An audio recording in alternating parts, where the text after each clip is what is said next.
Down the rabbit hole.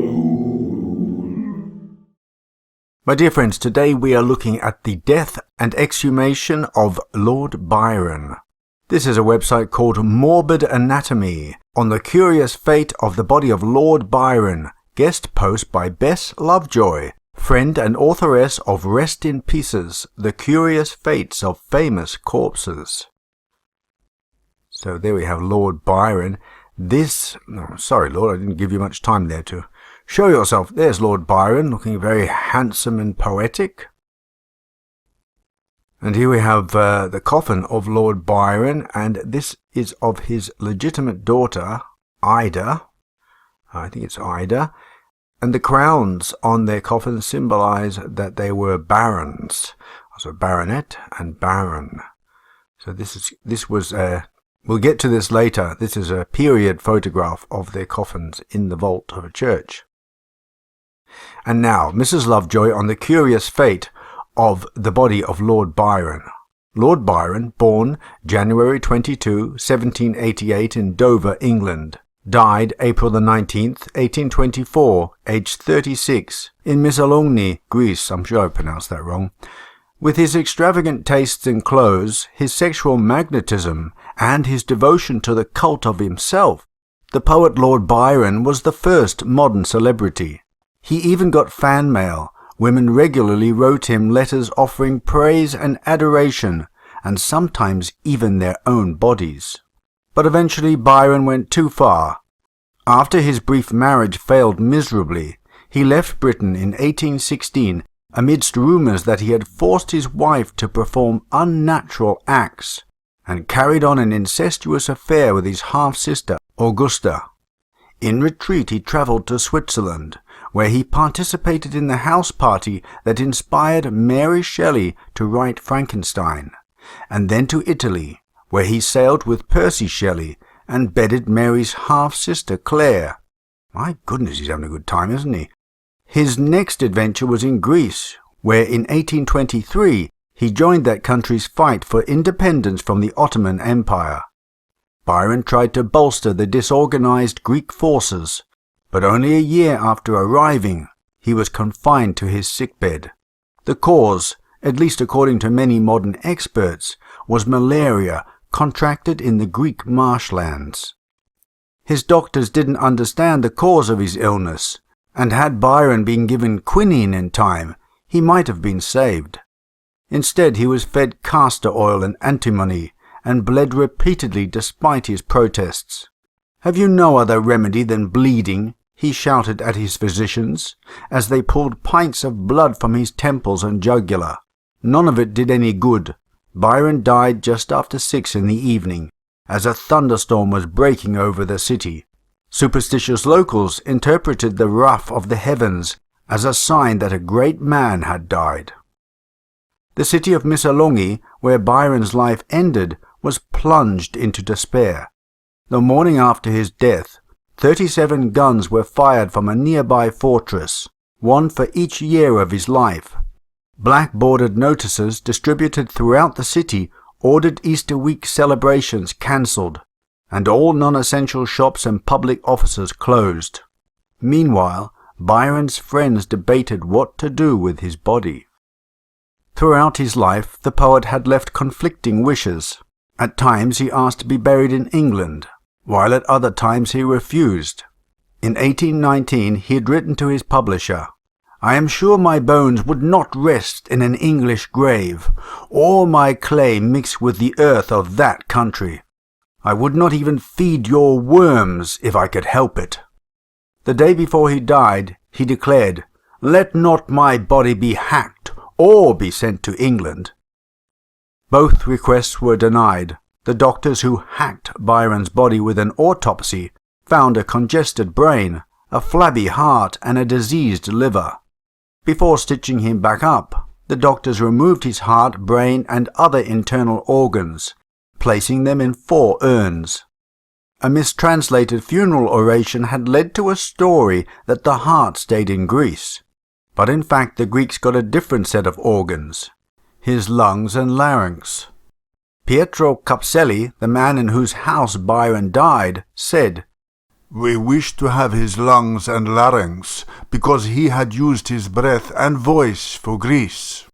But the urn with Byron's lungs disappeared when Missolonghi fell in a Turkish siege 2 years after the poet's death. The British establishment was considerably less reverent than the Greeks. One official said that Byron's body should be burnt, a message conveyed back to London with multiple exclamation points.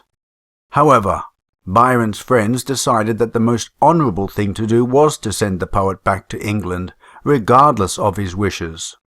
When London newspapers heard Byron's body would be coming to England, they reported on plans for a burial in Westminster Abbey. But the Dean of Westminster, who still remembered the Unnatural Acts scandal of 1816, refused. He told one of Byron's executors that the best thing to do was to carry away the body and say as little about it as possible. In fact, it would not be until 1969 that church officials finally agreed to a memorial for Byron at Poets' Corner in Westminster Abbey. Despite the establishment's cold shoulder, the public still loved their poet. Sir Walter Scott said the news of his death stunned the nation, while to a young Tennyson the whole world seemed to be in darkness. When the Florida arrived in July 1824, carrying Byron's body, preserved with 180 gallons of spirits, spectators crowded the banks of the Thames. With no burial in Westminster Abbey forthcoming, Byron's executors buried the poet at his family vault in Hucknall Torkard, Nottingham. Byron joined his father, Mad Jack Byron, grandfather, Foul Weather Jack Byron, and dozens of other relatives with less colourful nicknames. Almost 30 years later, the vault was closed for good, following the burial of Byron's daughter, Ada Lovelace. That is, until it was reopened in 1938 by the local vicar. For that story, see Rest in Pieces. Well, my dear friends, we can't see that story because you have to subscribe to that magazine, but I have found another site which is quite humorous, a little bit shocking for the faint-hearted, but here we go. This is called Dangerous Minds. That time they opened Lord Byron's coffin and found he had a humongous schlong. I told you it's not for the faint-hearted. Get rid of that horrible skit. Don't you hate all these pop-ups all the time? And they drive you mad. So, are you ready, my dears? At 2 o'clock on June the 15th, 1938, a truck pulled up outside the church hall at St. Mary Magdalene, Hucknall Torkard, England.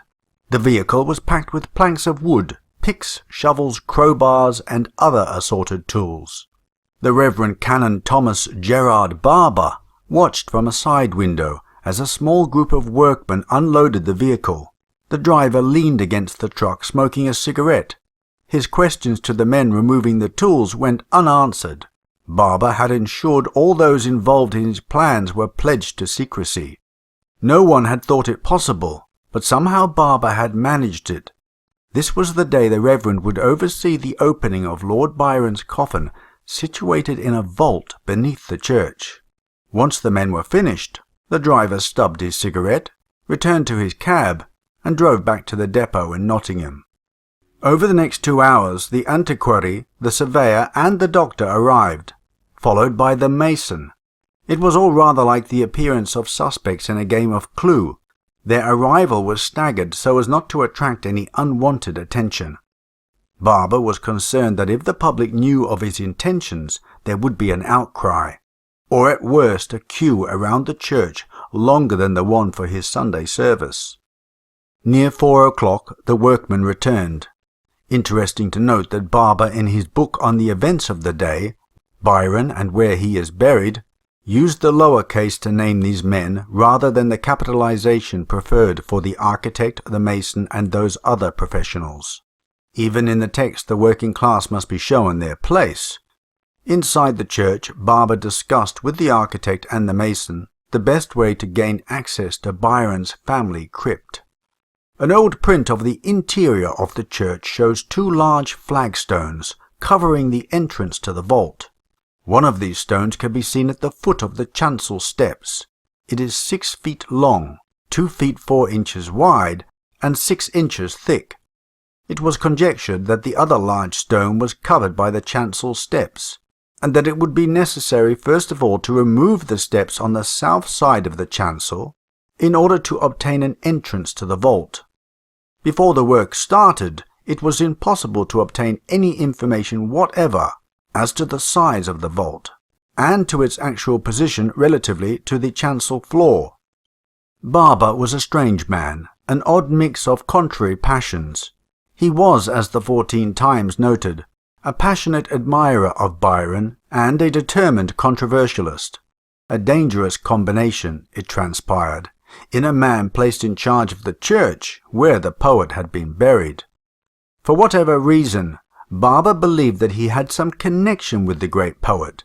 He never quite made this connection clear, but alluded to it like Madame Arcati, waffling on about her vibrations, claiming he had a personal appointment with Byron. He was proud the poet had been buried at his church, but was deeply concerned that Byron's body might not actually reside there. Between 1887 and 1888, there had been restoration work at St. Mary Magdalene to allow for the addition of transepts. This meant digging into the foundation, though promises were made by the architects and builders that there would be no damage or alteration to Lord Byron's vault. Barber feared that this was exactly what had happened. The thought dripped, and made Barber anxious about the whereabouts of the dead poet. Early in 1938, he confided his fears to the church warden, A. E. Holdsworth. Barber expressed his intention to examine the Byron vault and clear up all doubts as to the poet's burial place and compile a record of the contents of the vault. He wrote to his local Member of Parliament requesting permission from the Home Office to open the crypt. He also wrote to the surviving Lord Byron, who was then Vicar of Thrumpton. Don't you love these names? Vicar of Thrumpton. Asking for his permission to enter the family vault. The vicar gave his agreement and expressed his fervent hope that the great family treasure would be discovered with his ancestors and returned to him. So here we see a plan of the Byron vault at Hucknall Torkard Church. Obviously, this is a side view of the coffins just piled on top of each other. And here we see there must be the steps. I'm taking that's the chancel. I think so. I'm no expert on church architecture. So they would go down into this vault. And there you go. There's the steps going down. Quite a small vault, really. At 4 o'clock, the doors to the church were locked. Inside, around 40 invited guests waited expectantly for the opening of Byron's vault.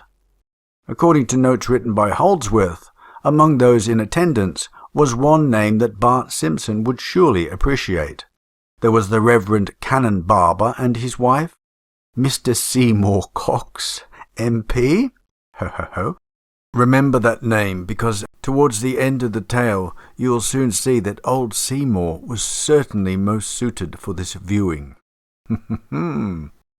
Lane, Diocesan Surveyor, Mr. Holland Walker, Captain and Mrs. McCrafe, Dr. Llewellyn, Mr. and Mrs. G. L. Willis, the Vicar's Warden, Mr. and Mrs. C. G. Campbell, Banker, Mr. Claude Bullock, Photographer, Mr. Geoffrey Johnston, Mr. Jim Bettridge, who was the church fireman, just in case the coffins explode into flames, my dear friends. Of the rest in attendance, Holdsworth hadn't a Scooby, which means he hasn't an idea, I guess, other than he was surprised that so many had been invited by the good Reverend. As the workmen opened the vault, the guests discussed curtains, mortgages, flower arranging, and the possibility of war. At 6:30 the masons finally removed the slab. A breath of cool, dank air arose into the warm church. Dr. Llewellyn lowered a miner's safety lamp into the opening to test the air. It was fine. Barber then became, as he described it, the first to make the descent into the vault. His first impression was one of disappointment. It was totally different from what I had imagined. I had seen in my imagination a large sepulchral chamber with shelves inserted in the walls and arranged above one another, and on each shelf a coffin. To find myself in a vault of the smallest dimensions, and coffins at my feet stacked one upon another with no apparent attempt at arrangement, giving the impression that they had almost been thrown into position, was at first an outrage to my sense of reverence and decency. I descended the steps with very mixed feelings. I could not bring myself to believe that this was the vault as it had been originally built, nor yet could I allow myself to think that the coffins were in their original positions. Had the size of the vault been reduced and the coffins moved at the time of the 1887-1888 restoration, to allow for the building of the 2-foot wall on the north of the vault as an additional support for the chancel floor? Pondering these questions, Barber returned to the church. He then invited his guests to retire to the church house for some tea and refreshments, while he considered what to do next. The 3 workmen were left behind. With their appetites sated, the Reverend and his guests returned to the church and the freshly opened vault. From a distant view, the 2 coffins appeared to be in excellent condition. They were each surmounted by a coronet. The coronet on the centre coffin bore 6 orbs on long stems, but the other coronet had apparently been robbed of the silver orbs which had originally been fixed on short stems close to the rim. The coffins were covered with purple velvet, now much faded, and some of the handles removed. A closer examination revealed the centre coffin to be that of Byron's daughter, Augusta Ida, Lady Lovelace. At the foot of the staircase, resting on a child's lead coffin, was a casket, which, according to the inscription on the wooden lid and on the casket inside, contained the heart and brains of Lord Noel Byron. The vault also contained 6 other lead shells, all in a considerable state of dissolution, the bottom coffins in the tiers being crushed almost flat by the immense weight above them. Then Barber noticed that there were evident signs that the vault had been disturbed and the poet's coffin opened. He called upon Mr. Claude Bullock to take photographs of the coffin. With the knowledge that someone had opened Byron's coffin, Barber began to worry about what lay inside. Someone had deliberately opened the coffin. A horrible fear came over me that souvenirs might have been taken from within the coffin. The idea was revolting, but I could not dismiss it. Had the body itself been removed? Horrible thought! Eventually, after much dithering, Barber opened the casket to find another coffin inside. Dare I look within? Yes, the world should know the truth, that the body of the great poet was there, or that the coffin was empty. Reverently, very reverently, I raised the lid, and before my eyes there lay the embalmed body of Byron, in as perfect a condition as when it was placed in the coffin 114 years ago. His features and hair easily recognizable from the portraits with which I was so familiar. The serene, almost happy expression on his face made a profound impression on me.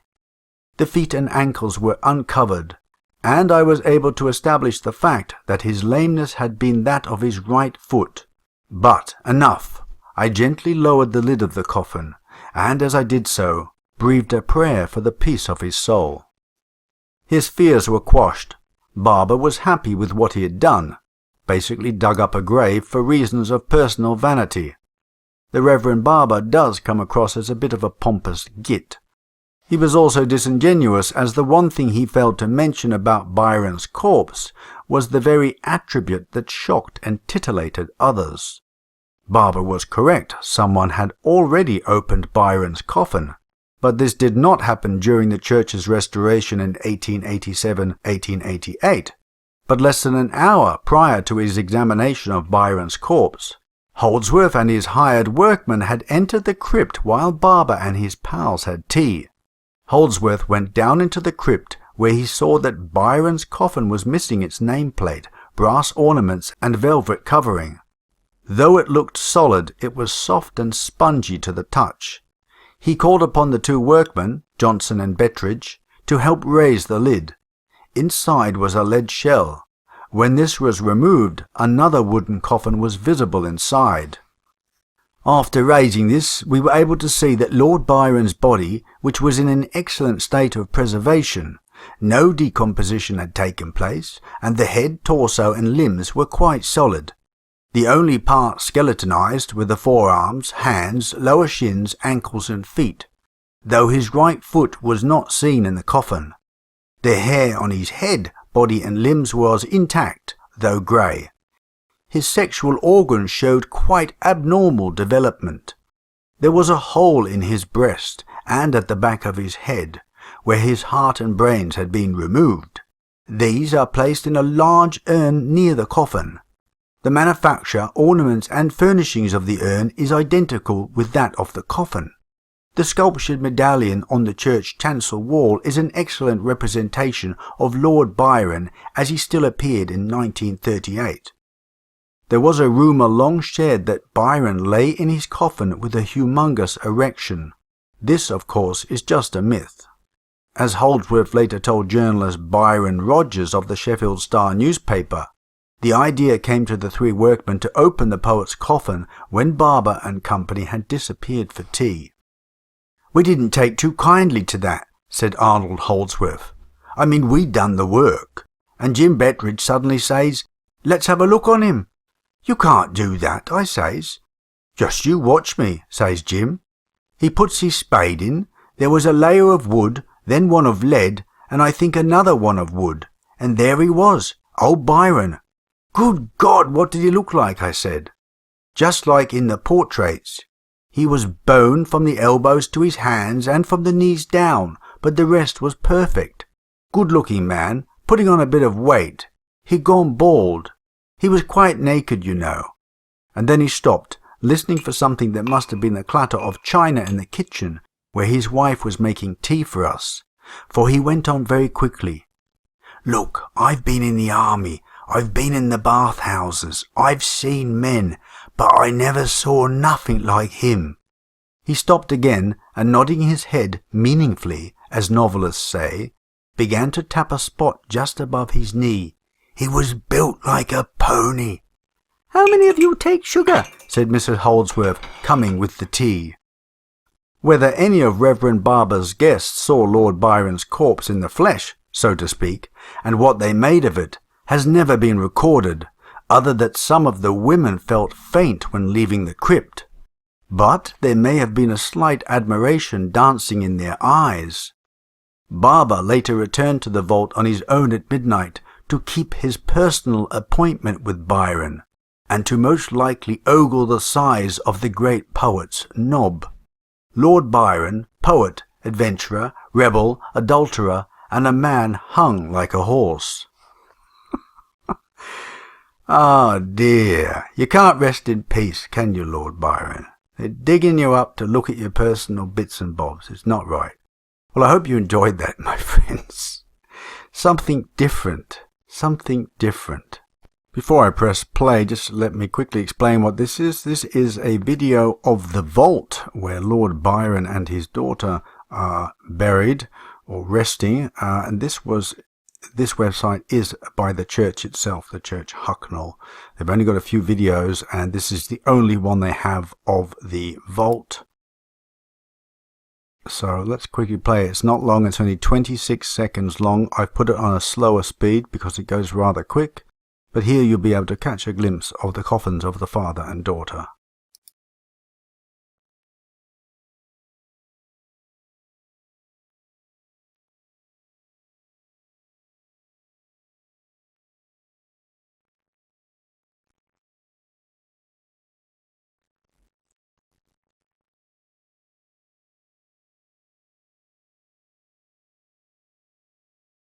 Well, my dear friends, what did you think of that? I hope the genteel ladies in my audience have survived and have not fainted into their handkerchiefs, and the pearl-clutching ladies in my audience, hopefully their hands are not numbed by clenching too tightly. So, Before we go on, I just want to let you know yet another format, and I'll tell you why. This format is great for videos in the latter part of the month. Always at the start of the month I have the traditional one with the images and the big text slides, etc. But there are so many stories that I have been reluctant to do. The reason being is that images to accompany the stories are almost impossible to find. Factual ones definitely not, and even finding images that would be suitable for that story is almost impossible to find. And so I have really missed out on doing a lot of really interesting stories. And so with this format, it's a lot better. And you can see it doesn't affect the duration at all. You get a continuous flow of narration. So what do you think about this? I think it's a really good idea, because I'm looking forward to be able to bring you some really obscure stories, because early part of the 19th century there was a lot of photography, a lot of especially vintage crimes were detailed. You get postcards, etc. But when you're going further back in time, very difficult. I've explained this before. So this, I think, will be a great addition, and I can bring you a lot of stories, as I say, that don't have suitable or factual images. So, Lord Byron. So I had a quick look at embalming practices back then when he died, and they were quite primitive. So I don't know how they embalmed him. We'll have a quick look at a few sites that I found in a minute. Not sure how they embalmed him. The usual method back then was probably with alcohol. I doubt whether it would have been an arterial embalming. I don't think they had that technology back then, or that technique. So exactly how they embalmed him, that at least a good portion of his body, the sort of the trunk and the head were in good condition according to these witnesses, but the legs and arms had skeletonized.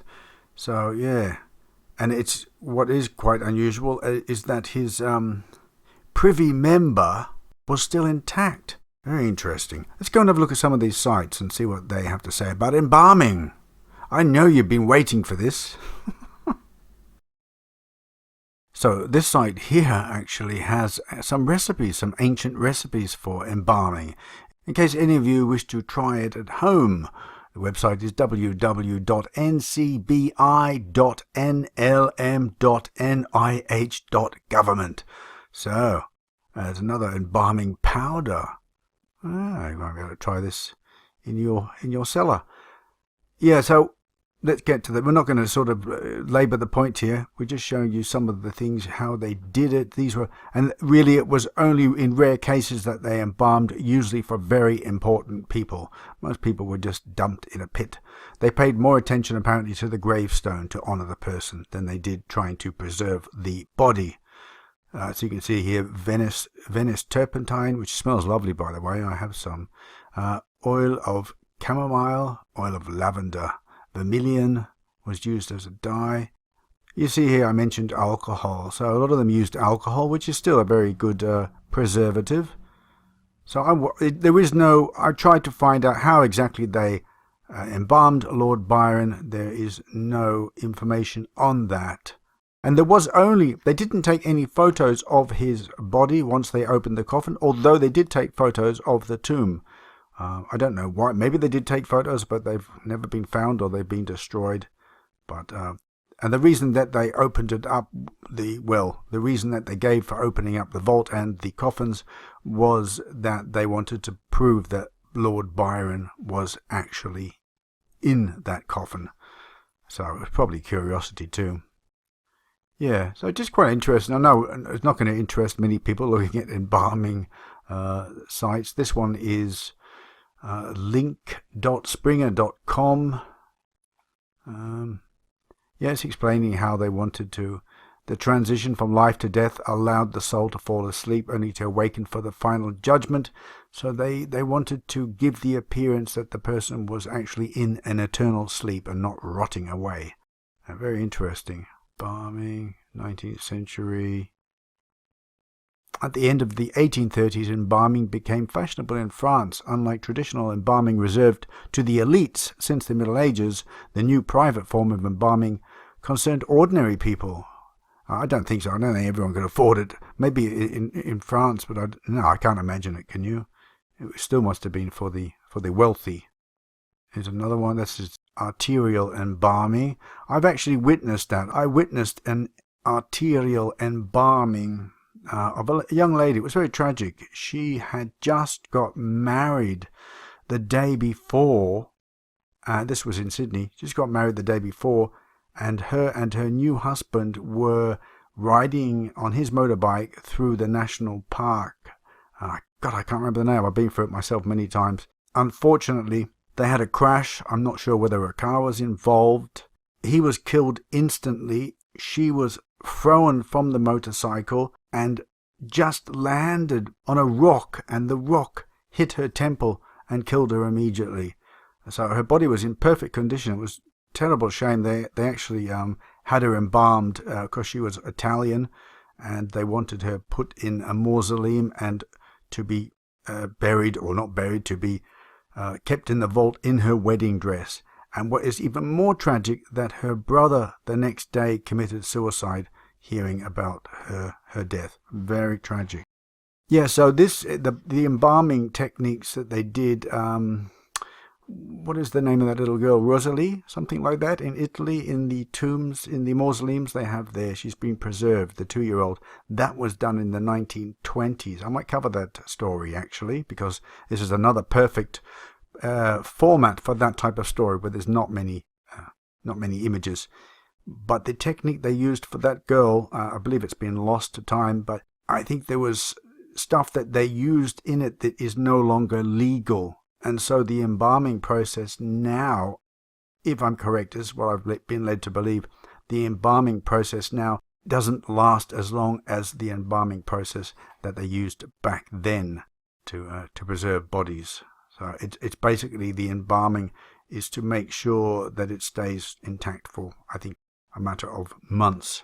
Yeah, this old gravedigger told me once they had to relocate the bodies of monks in a mausoleum to another mausoleum in another part of Australia, and they had been down there for decades. Well, down there, up above ground in the mausoleum for decades, and when they opened the coffins, they just had like mold on their face, but when that was wiped away, they were perfectly intact. So they had some really amazing techniques in the early 1900s. And I've rambled on. I don't know what else to say. Let me go back to the editing page now, and I will think of something to say before I sign off. Yeah, so if I was going to have a mausoleum, if I was going to be interred above ground, it would have to be something like this, a number like this, the sort of this Egyptian style temple type tomb. That would suit me, yeah. And what I'd like is sort of, high-tech technology, to sort of operate things outside and inside the mausoleum, so that when my viewers walked up to the tomb, the doors would swing inward automatically, and you would hear this sort of soft piped music, a bit like you hear in lifts. Right? We're getting there, bear with me. You go in, and the interior would be something like this. So the interior is going to be much bigger than the actual building. How they're going to do that, I'm not sure. Probably with mirrors. And so the interior would be perfect for the acoustics, so you'll be able to hear my dulcet tones talking to you. When you walk on certain sensor pads, that will activate, and you will hear me either reciting some of my tales, things will come up on the screen. It's going to be a full entertainment, post-mortem entertainment center. What do you think of that, my dear viewers? I think that'd be a good idea. And vandals will be picked out on an artificial intelligence CCTV and will be shot with lasers.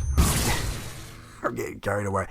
And if anyone tried to do the old Lord Byron trick and open up my sarcophagus, they might be in for a disappointment, according to our resident artist Amy Keaton. As you can see here, yeah, it's gone. It has desiccated. Thank you for your vote of confidence, Amy. On that note, my dear viewers, I'm going to head off. Let me know how you would like your fantasy burial or interment. And tell me what you think of mine. Take care. God bless. Until next time. Bye-bye.